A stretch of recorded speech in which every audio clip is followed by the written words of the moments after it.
Christmas, guys. DeMeco, first I want to ask you, I guess, after a loss like this, what do you tell your team? And then I have another follow-up question. We got to play better, right? And it starts with me. I got to coach better. That's the first thing I told our guys. For me, obviously it wasn't good enough today, and it all starts with me. And that's what I told our guys. It starts with I have to do better, right? And we have to play better, of course. Did you consider putting Davis Mills in earlier, and why the decision to keep Case in for as long as? Yeah, we had both guys rolling there. That was our plan going into the game to have both guys rolling. That's what we did, right? We couldn't get moving on offense. So no matter what happened, who was at quarterback, we couldn't get moving. I mean, when we had positive plays, we ended up having a negative play, right? So it seemed like we just couldn't get out of our own way. And when you continue to hurt yourself, right, the self-inflicting penalties, all right, negative yardage, sacks, like those plays just keeps you behind the chains, and it's hard to keep up versus a very good defense. Coach, we know it's like to go through the adversity coming into the week when you know that you're dealing with injuries. But how do you deal with it during real time? You lost three starters in the first quarter on the defense side of the ball. Right, we lost guys in this game, and of course, injury sucks for everybody. It happens, but at the end of the day, there's a game to be played. The game isn't going to stop just because we have injuries, right? So for us, in my mindset of how we attack it is whoever steps in, just do your job, be where you're supposed to be. Everybody's being where they're supposed to be and doing what they're supposed to do, still have a shot there. No matter what injury happens, still expect guys to go out and play their best. Hey, Coach, you mentioned earlier that you feel like you could have done better. If so, what ways do you think you could have done better? Just anytime your team goes out and performs like that to start, right, it just wasn't good enough, right? And I don't know, you try to figure out why it wasn't good enough. Felt like, we had a good week, preparation. We were on, right, knew what we had to do to win the game, right? And that was eliminate the explosive passes. And to come out and for the first play for that to happen is not good enough, right? And that's the way this offense, the team got going, is because we gave up the explosive plays, knowing going into the game that's where they thrived, right, of throwing the deep passes. And we didn't do a great job of covering it at all today. DeMeco, you've seen Flacco for a long time now, age 38. Just describe kind of what you saw from him, preparing for him, and what he delivered today along with Cooper. Right, when you don't get pressure on the quarterback, no matter who's out there, it's going to be a long day. So for Flacco, he had a really good day versus us. We didn't pressure him at all. Right, he stood back in the pocket. He had all day to throw the football, and we weren't where we were supposed to be in coverage. Was there any consideration because a lot of Amari Cooper's damage was away from Stingley and Nelson. The majority was over the middle, not over the middle, but to your outside cornerback. Was there any consideration of having your outside cornerbacks follow Amari Cooper? No, that's not what we do. When we talk about following guys, it's not a matter of following him. It's a matter of guys playing the coverage well. We got a guy double team, and he still catches the ball, and that's a problem. We got to play ball better. Hey, DeMeco, can you talk about the decision to put Damian Pierce on kickoff return, what you saw from him, and then, of course, what he did today? Yeah, Damian gave us the spark we needed, right? He gave us the spark to get us back into the game. Putting him back there at the kickoff return is something we, explored throughout the week, and he did a really good job of practicing it. So, and he showed up, right? He showed up and made a big-time play for us, all right, to spark our entire team. Proud of Damian and what he was able to do for us today.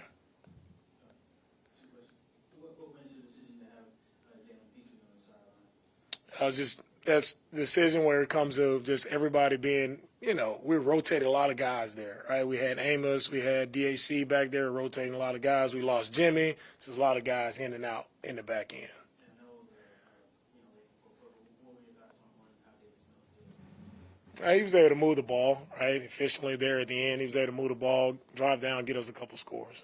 Take a few more. Coach, how are you able to process this game and then flesh it out and get ready for the next one? Yeah, you have to, right? It sucks. You lose. Had a good opportunity here, but we didn't accomplish the job. We didn't get the job done today. So it's back to it, right? Next week it's back to it, right? How are we going to show up next week, ready to go? And that's all that matters. Can't do anything about this game now. DeMeco, as much as this one hurts, Colts did lose today, so you look at, hey, you guys went out here. Looks like you guys could be in. I know you're looking 2 weeks down the road, but with that in mind, you guys are still very much in this playoff.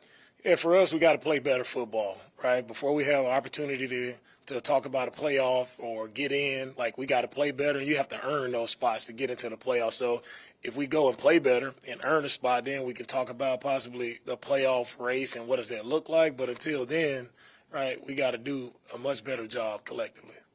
If CJ misses next week, is there any chance that you'll switch starting quarterbacks knowing that Davis was kind of give you guys a spark in the fourth quarter? Yeah, we'll worry about the quarterback next week. We'll see where CJ is. Not making a decision right now on quarterbacks. Okay, thank you, Coach. All right. Thank you.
wait?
Go ahead, Chris. Merry Christmas. Just now it's done. Some of what you saw defensively today, the Browns coming in. Yeah, I mean they didn't do anything really different than what they've done before, but man, they're a very talented defensive front and back end and linebackers. I mean, I think that's one of the more talented defenses we played. You got to give them a lot of credit. Coach Schwartz over there has done a fine job of getting those guys ready to play, and he called a great game too. There were some situations and things that were tough on us. We just there's the self-inflicted wounds that really add up at critical moments, and then the game's away. When you got the receiver over there doing what he did, and Joe playing how he was playing, it was tough keeping up. But there's tough games, tough losses. It's about getting back up and going back out there and picking yourself up, dust yourself off, and we still have a chance. We still have some opportunities, still a couple more games to go, and see how this thing shakes out. Case, when in particular do you feel like the Browns did really well against you all early on, and how frustrating for you guys? It's very frustrating. We felt like we had a great plan going in. I thought the coaches did a great job planning and, trying to get the right plays in the right situations. But, they mixed up their man and zone and then brought some pressures that, got us hot. And we had to get the ball out quick. And we just didn't do enough today. We got our butts kicked, and that's never fun. I hadn't had it like that in a while. What do you have the guys to do going forward on offensive end to kind of get the offense back on track? Yeah, I mean, we got to go watch the film and see, the mistakes that we can correct. Things we did well. Obviously, Davis coming in and leading a couple of scoring drives there late, trying to build on that. Hopefully, some momentum there late. But yeah, we gotta look ourselves in the mirror and just take every day and see how bad we want it moving forward. Yeah, what did you think about? You talked about how close you were to Davis. What did you think about him coming into this situation? Yeah, it was good. I know we had a plan for both of us to play today. And we didn't have many snaps in the first half for him to play, but for him to come in and do what he did, deliver some absolute perfect passes to those guys who are making some big plays. Man, he's a very talented quarterback, and it showed there in the fourth quarter. Case, I know you guys aren't looking 2 weeks down the road. You do have 2 left, and with the Colts losing today, you guys are still in a very good position to take care of your business. Thoughts on that? Your thinking inside the locker room? Yeah, it's hard. It's hard to to look at that. I haven't even seen what the other scores were and what that means for us moving forward. But yeah, I mean, you hope to have a chance with 2 games left to have a chance with a lot of it in your corner. I mean, if that's the way it is, I don't know. That's great. That's something to play for. I think a lot of guys in that locker room play for a lot of things, but to have something on the line and games in December are obviously very important. Thanks.